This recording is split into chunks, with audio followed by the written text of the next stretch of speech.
Sarah Martinez had never imagined she would be crouched behind a rocky outcrop in Afghanistan, her heart pounding so hard she could hear it over the distant rumble of helicopters. The desert sun beat down mercilessly on her helmet as she adjusted, her rifle scope for what felt like the 100th time that morning. She wasn't supposed to be here, not really. Her job was communications and medical support, but when Staff Sergeant Johnson went down with food poisoning the night before, someone had to fill his spot on the ridge.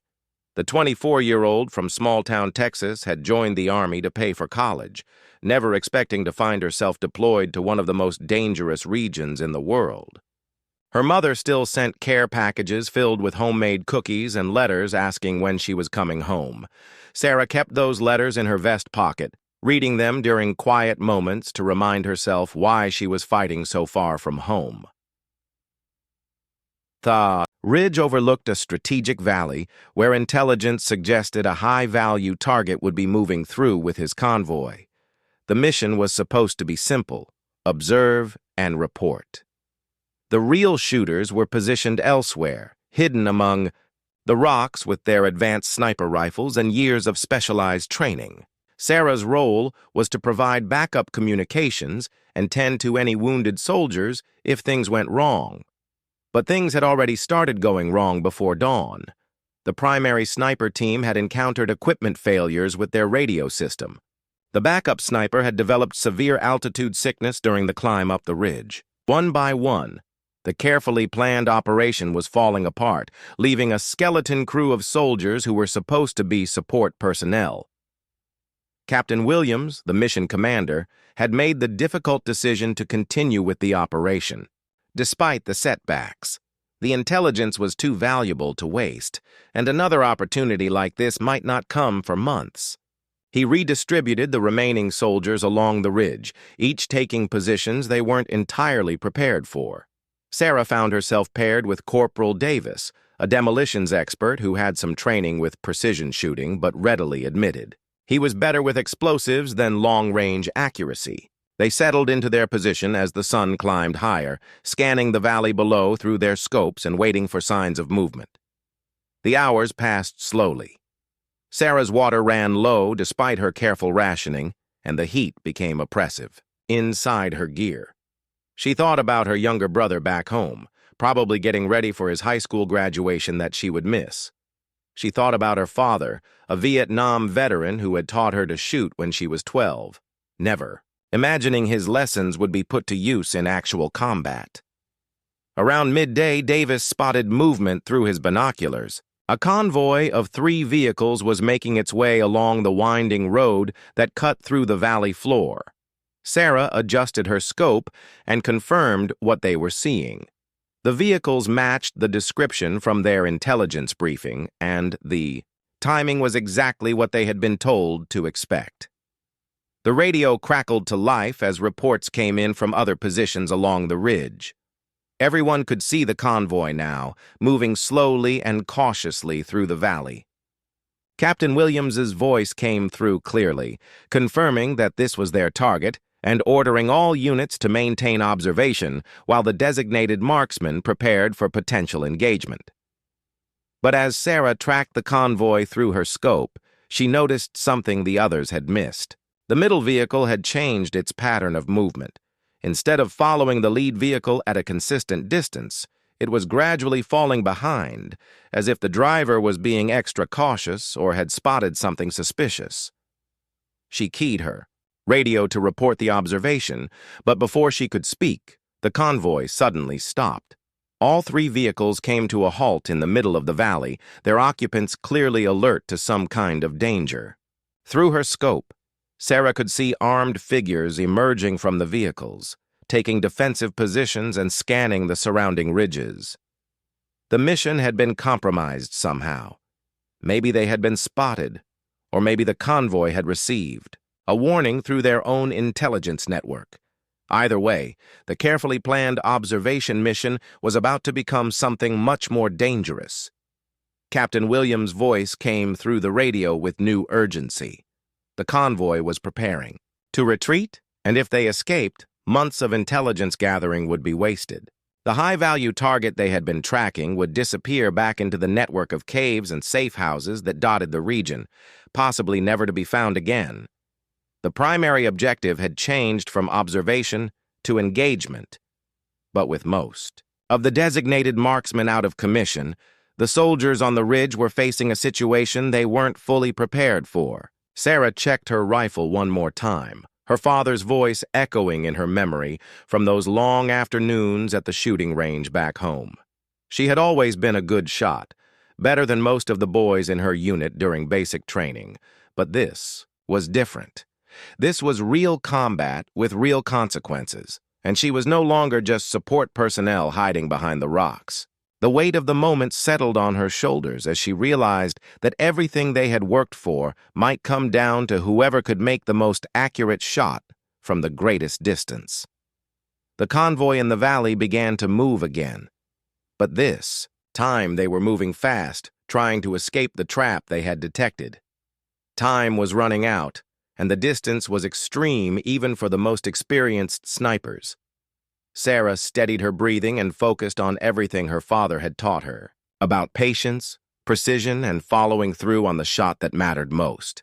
The convoy was moving faster now, kicking up clouds of dust as the drivers pushed their vehicles to escape what they clearly recognized as a dangerous situation. Sarah could feel the tension radiating from every soldier along the ridge as they watched their target slipping away.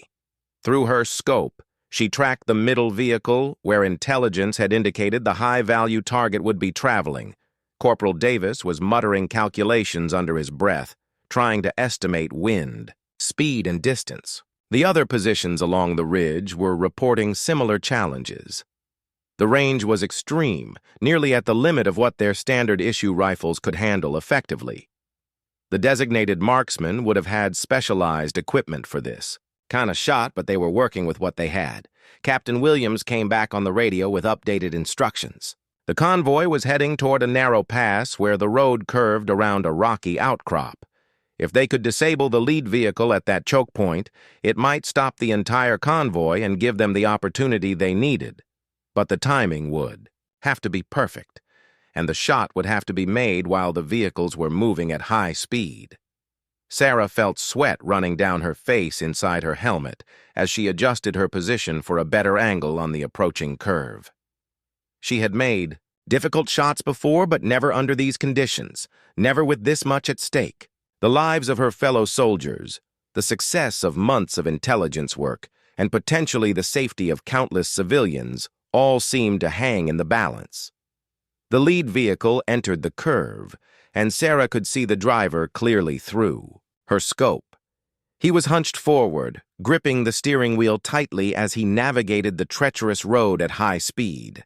Behind him, the other vehicles followed in a tight formation, trying to minimize their exposure time in what they correctly assumed was a kill zone. Davis had his rifle trained on the second vehicle, while other soldiers along the ridge were focusing on the third. The plan was to coordinate their shots to maximize the chance of stopping the convoy, but communication was difficult with the vehicles moving so quickly and the window of opportunity so narrow. Sarah's finger found the trigger as she led the target, calculating where the vehicle would be by the time her bullet reached it. Her father's voice seemed to whisper in her ear, reminding her to squeeze slowly and follow through completely. She had practiced this shot 1,000 times on paper targets and clay pigeons, but never with real people in her crosshairs. The moment stretched out as if time itself was slowing down. She could hear her own heartbeat, feel the slight tremor in her hands from adrenaline, sense the weight of the rifle against her shoulder. Everything her training had taught her about breath control and trigger discipline came together in that single instant of decision. But just as she was about to fire, something unexpected happened. The middle vehicle, the one carrying their primary target, suddenly veered off the main road. Instead of following the lead vehicle through the curve, it took a barely visible side track that branched off toward a different part of the valley. The intelligence had been wrong, or the target had changed his plans at the last second. The convoy was splitting up, with the high-value target now taking a completely different route than anticipated. The other vehicles continued through the curve as planned, but they were now just decoys or escorts. The real prize was disappearing down a track that would take him out of range of most of the soldiers on the ridge. Captain Williams's voice crackled through the radio with frustration and new orders. The mission parameters had changed again, and they needed to adapt quickly. The side track would take the target vehicle through a small clearing about 800 meters away. But only one position on the ridge had a clear line of sight to that area. Sarah realized with a shock that she was in that position. Her location at the far end of the ridge, which had seemed like a disadvantage earlier, now gave her the only viable shot at stopping the most important target. The other soldiers were too far away and at the wrong angles to be effective against the vehicle on the side track. The responsibility was overwhelming.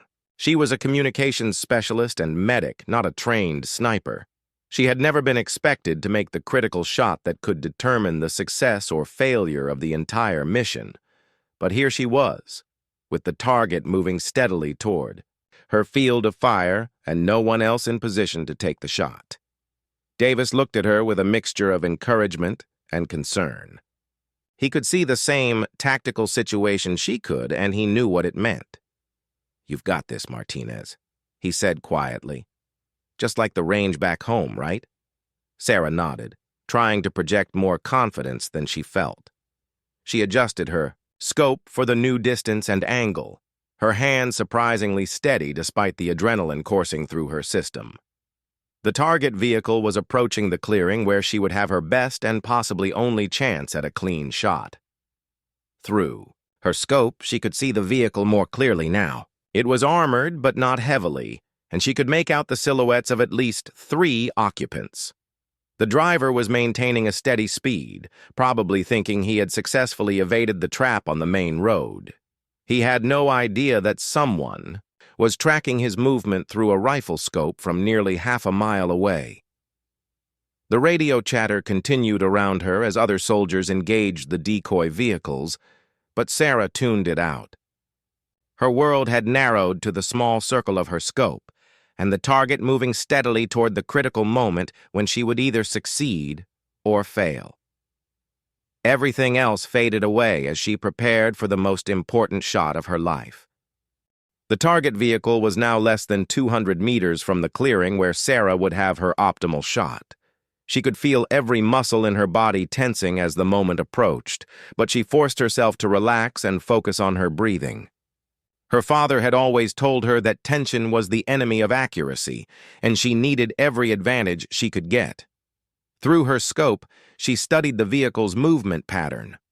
The driver was maintaining a consistent speed and following the track without any evasive maneuvers. He clearly believed he had escaped detection and was focused on putting distance between himself and the ridge where the shooting had started. That confidence might be his downfall. Davis was providing quiet updates on wind conditions and distance estimates, but Sarah was already making her own calculations based on years of hunting with her father in the Texas Hill Country. The principles were the same, even if the stakes were infinitely higher. Lead the target, account for bullet drop over distance, compensate for wind drift, and squeeze the trigger smoothly without jerking the rifle. The radio crackled with reports from other positions. The decoy vehicles had been engaged successfully, with one disabled and the other 2 stopped by the tactical situation. But everyone knew that the real success of the mission depended on stopping the vehicle that was now approaching Sarah's field of fire. Captain Williams came on the radio with a direct communication to her position. "Martinez, you have the primary target approaching your sector. This is our only chance to complete the mission objective. Take your time and make it count." The weight of command expectations settled on her shoulders, but Sarah found it strangely calming rather than intimidating. She had been given a clear mission and the authority to execute it. Everything else was just noise that she could tune out while focusing on the fundamentals of marksmanship. The vehicle entered the clearing right on schedule, moving from left to right across her field of view at approximately 30 miles per hour. Sarah tracked it smoothly with her scope, letting her body move naturally with the target, while her mind calculated the lead distance and trajectory. This was the moment she had been preparing for without knowing it. All those afternoons, shooting with her father, finally paying off in the most unlikely circumstances. She squeezed the trigger just as her father had taught her, applying steady. Pressure straight back until the rifle fired almost as a surprise. The recoil pushed against her shoulder, and she immediately worked the bolt to chamber another round while keeping her scope focused on the target area. Through the dust and haze, she could see that the vehicle had suddenly lurched to one side. The shot had hit something, but Sarah couldn't immediately tell if it had been effective enough to stop the vehicle or just caused minor damage. The driver was fighting to maintain control, and the vehicle was still moving, though much slower now and weaving erratically across the track. Davis was shouting excitedly beside her, but Sarah was already lining up for a follow-up shot. Her training had taught her never to assume that one shot would be sufficient, especially at extreme range against a moving target. The vehicle was struggling but still mobile, and she needed to ensure that it stopped completely. Her second shot took more careful aim since the target was now moving unpredictably. She led the vehicle's erratic movement and fired again, this time seeing an immediate and dramatic effect. The vehicle came to an abrupt stop, steam or smoke rising from the engine compartment. The occupants were no longer able to continue their escape. The radio erupted with confirmations from multiple positions that the target vehicle had been neutralized. Captain Williams's voice cut through the chatter with orders to maintain overwatch while a recovery team moved in to secure the area and confirm the identity of the occupants. Sarah lowered her rifle and realized that her hands were shaking slightly from the adrenaline. She had just made 2 successful shots at extreme range against a moving target, something that would have been challenging even for the designated marksmen who were supposed to be handling this mission. The communications specialist and medic had just executed the most critical part of a major military operation. Davis was grinning at her with obvious admiration. "Martinez, that was incredible shooting. I've never seen anything like that outside of a movie." Other soldiers along the ridge were offering congratulations over the radio, but Sarah was still processing what had just happened. The recovery team reached the disabled vehicle within minutes, and their report confirmed what everyone was hoping to hear. The high-value target had been successfully captured, along with several associates and a significant amount of intelligence materials.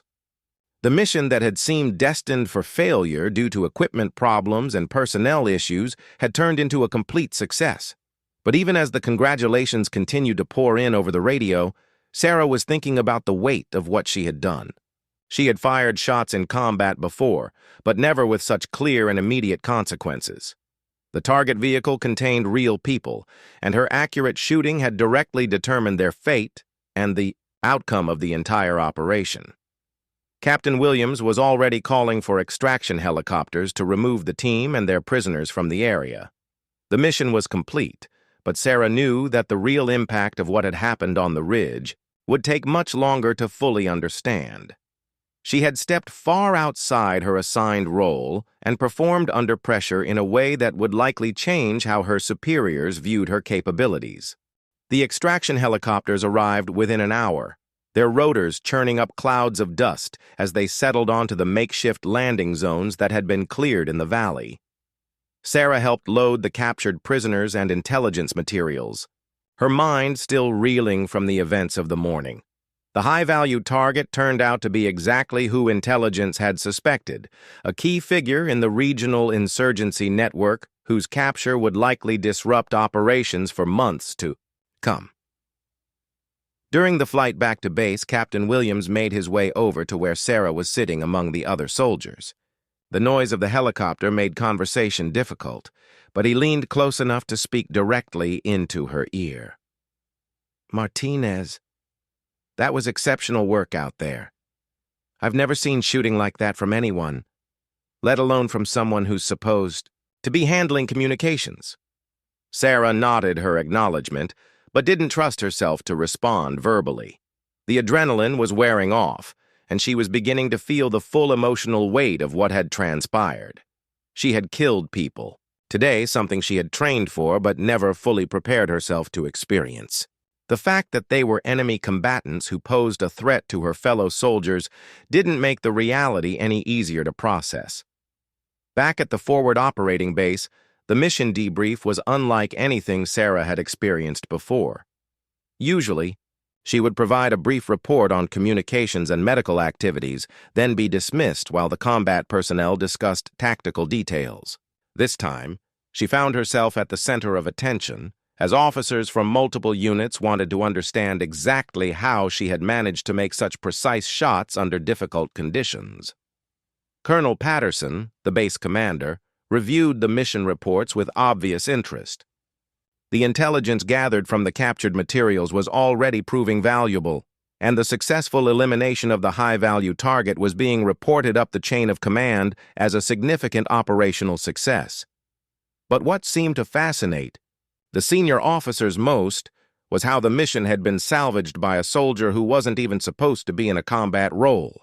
"Martinez," Colonel Patterson said during the formal debrief, "your personnel file shows excellent marksmanship scores from basic training, but nothing that would indicate this level of precision shooting capability. Where did you learn to shoot like that?" Sarah explained about growing up in rural Texas, hunting with her father from a young age, and the countless hours spent at the family's informal shooting range behind their house. What had seemed like simple recreational activities at the time had apparently provided her with skills that translated directly to military precision shooting under combat conditions. The colonel made notes as she spoke, and Sarah could see that he was thinking beyond just the current mission. "We're going to be recommending you for specialized training," he said finally. "The Army needs soldiers who can perform under pressure the way you did today, and it would be a waste to keep you in a purely support role."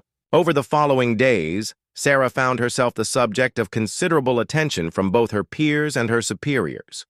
Word of her exceptional shooting had spread throughout the base, and soldiers who had never spoken to her before were stopping to congratulate her or ask about her background. Some of the attention was positive, but she also sensed resentment from a few soldiers who felt that support personnel shouldn't be getting recognition for combat activities. The most significant change came when she was called to meet with Major Thompson, who ran the base's sniper training program. He had reviewed the mission reports and wanted to discuss the possibility of Sarah transferring into specialized precision shooting training that would fundamentally change her military career path. "Martinez, what you accomplished out there was remarkable," Major Thompson told her during their private meeting.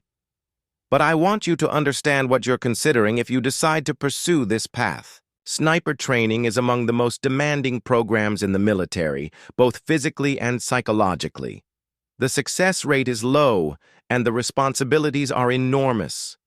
Sarah listened carefully as he explained the training process, the deployment cycles, and the unique pressures that came with being a precision shooter in modern military operations. It would mean leaving behind the relative safety of communications and medical support roles and embracing a combat specialty that put her directly in harm's way on a regular basis.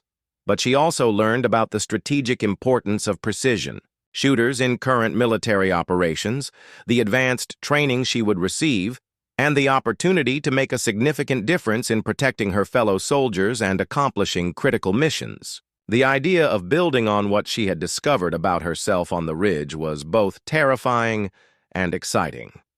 That evening, Sarah sat in her quarters writing a letter to her parents. She tried to explain what had happened without revealing classified details or causing them to worry more than they already did. Her father would understand the significance of the shots she had made, but her mother would focus on the danger she had been exposed to and the likelihood of more dangerous assignments in the future. She also thought about her original plans for after her military service. She had joined to pay for college and had been studying communications with the goal of eventually working in civilian media or corporate communications. The events on the ridge had opened up possibilities she had never considered, career paths that would keep her in the military much longer than she had originally planned. The letter to her parents remained unfinished, as Sarah struggled to put her conflicted feelings into words. Part of her was proud of what she had accomplished and excited about the opportunities it had created, but another part was sobered by the reality of taking human lives and uncertain about whether she was prepared for more situations like the one she had just experienced. The decision about her future would have to be made soon, as the paperwork for specialized training needed to be submitted within days if she wanted to take advantage of the opportunity. Sarah realized that the shots she had fired from the ridge had changed more than just the outcome of a single mission. They had potentially changed the entire trajectory of her life. 3 weeks after the mission on the ridge, Sarah received news that would change everything. She was summoned to Colonel Patterson's office for what she assumed would be a routine follow-up meeting about her potential transfer to sniper training. Instead, she found herself facing a room full of senior officers, including several she didn't recognize who wore the insignia of much higher ranks than anyone typically stationed at their forward operating base.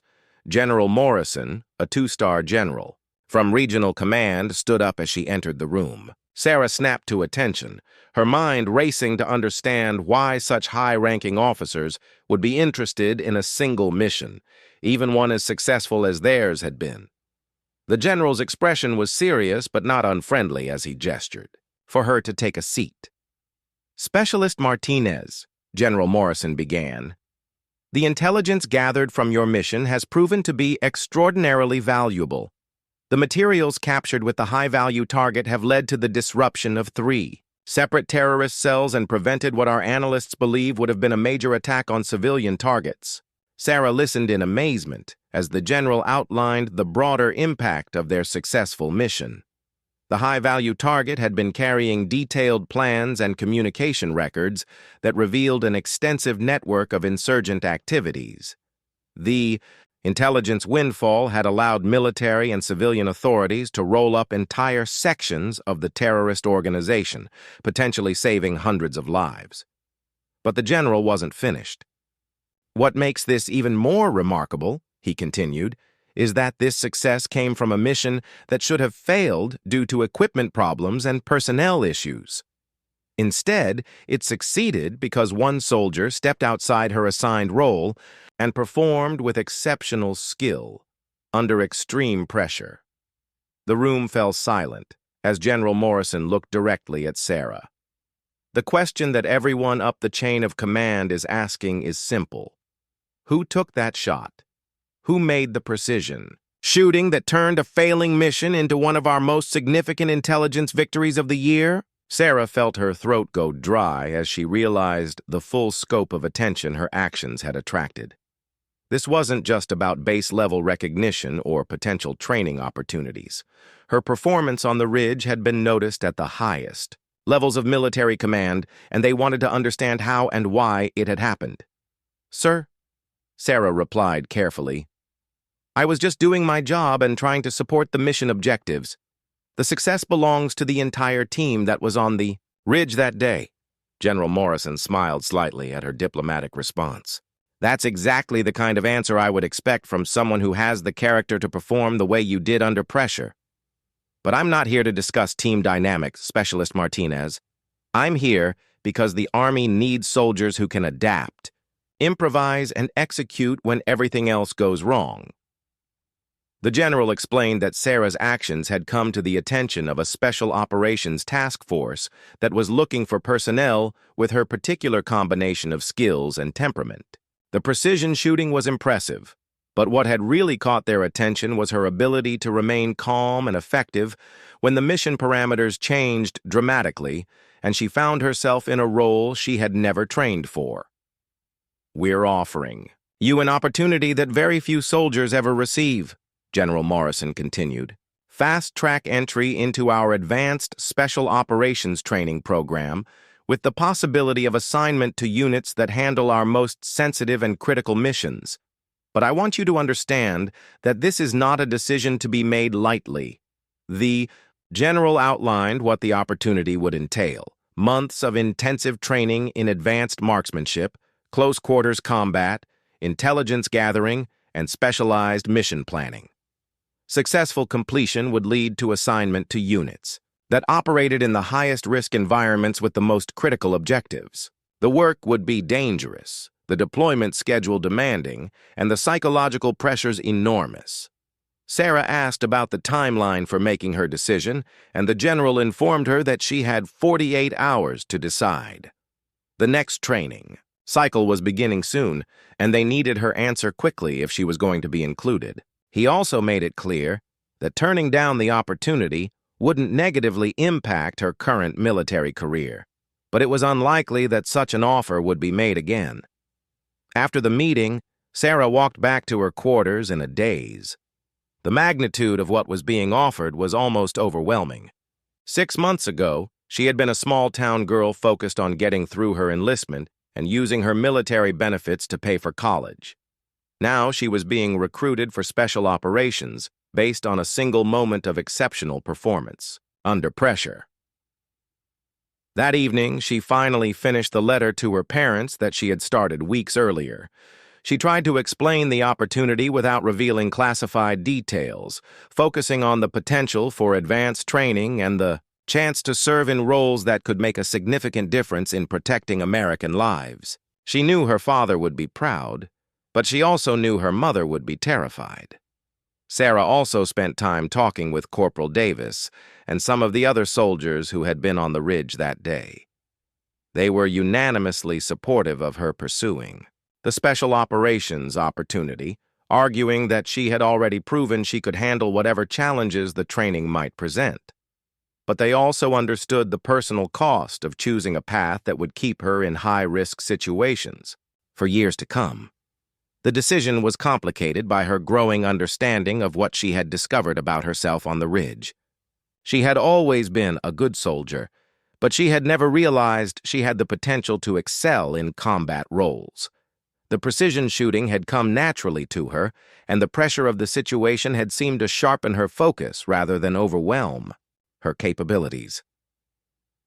As the deadline for her decision approached, Sarah realized that she was facing a choice that would define not just her military career, but her entire adult life. The safe path would be to continue with her original plans, finish her enlistment in communications and medical support, and use her benefits to pursue civilian education and career opportunities. The unknown path would be to embrace what she had learned about herself and pursue training that could lead to a lifetime of service in the most demanding roles the military had to offer. Sarah made her decision at dawn on the second day, sitting on the roof of her quarters and watching the sun rise over the Afghan mountains. The beauty of the landscape struck her as ironic, given the violence and danger that characterized daily life in this region. But it also reminded her of the sunrises she had watched with her father during their hunting trips in Texas, moments of peace and clarity that had shaped her understanding of patience, precision, and purpose. She walked to Colonel Patterson's office and informed him that she would accept the Special Operations training opportunity. The colonel smiled and shook her hand, telling her that he had hoped she would make that choice, but respected that it had to be her decision alone. Within hours, the paperwork was completed, and orders were cut for her transfer to the specialized training facility. The phone call to her parents was one of the most difficult conversations of her life. Her father was quietly proud, understanding immediately what the opportunity represented and what it said about her capabilities. Her mother was devastated, crying as she realized that her daughter was choosing a path that would put her in danger for years to come, rather than bringing her safely home at the end of her current enlistment. "Mom," Sarah said gently, "I know this isn't what you wanted for me, but I've learned something about myself out here. Something I never would have discovered if I had stayed safe at home. I'm good at this work, and I think I can make a real difference." Her mother's response was heartbreaking in its honesty. "I'm proud of you, sweetheart, but I'm also terrified. I just want my little girl to come home safe." Sarah promised to be as careful as possible while knowing that the nature of her future assignments would make such promises difficult to keep. The transition to special operations training was unlike anything Sarah had experienced in her military career so far. The physical demands were extreme, pushing her body to limits she hadn't known existed.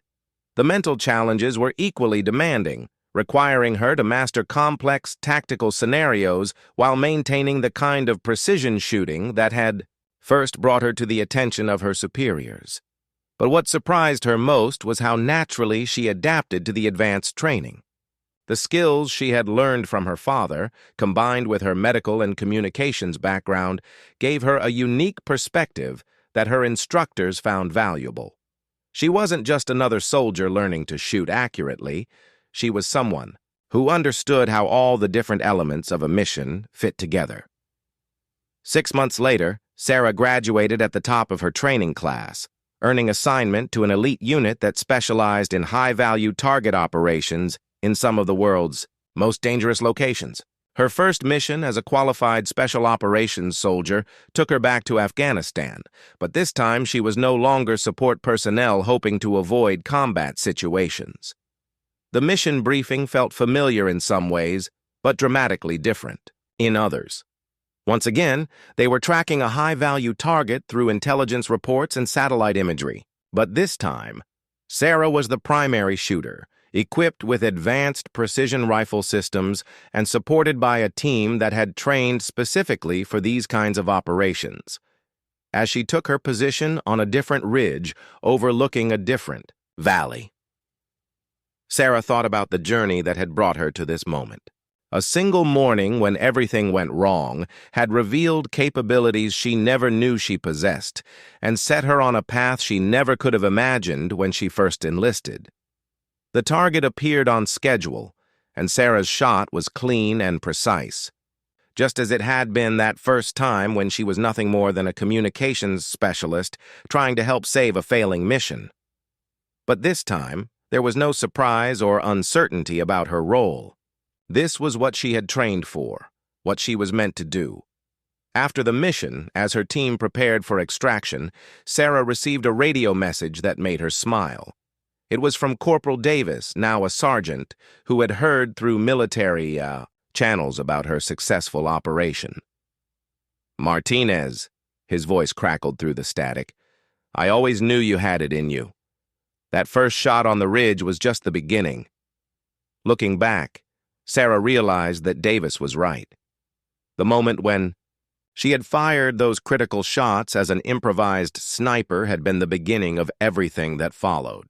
It had revealed her true capabilities, changed her understanding of her own potential, and led her to a career that challenged and fulfilled her in ways she never could have anticipated.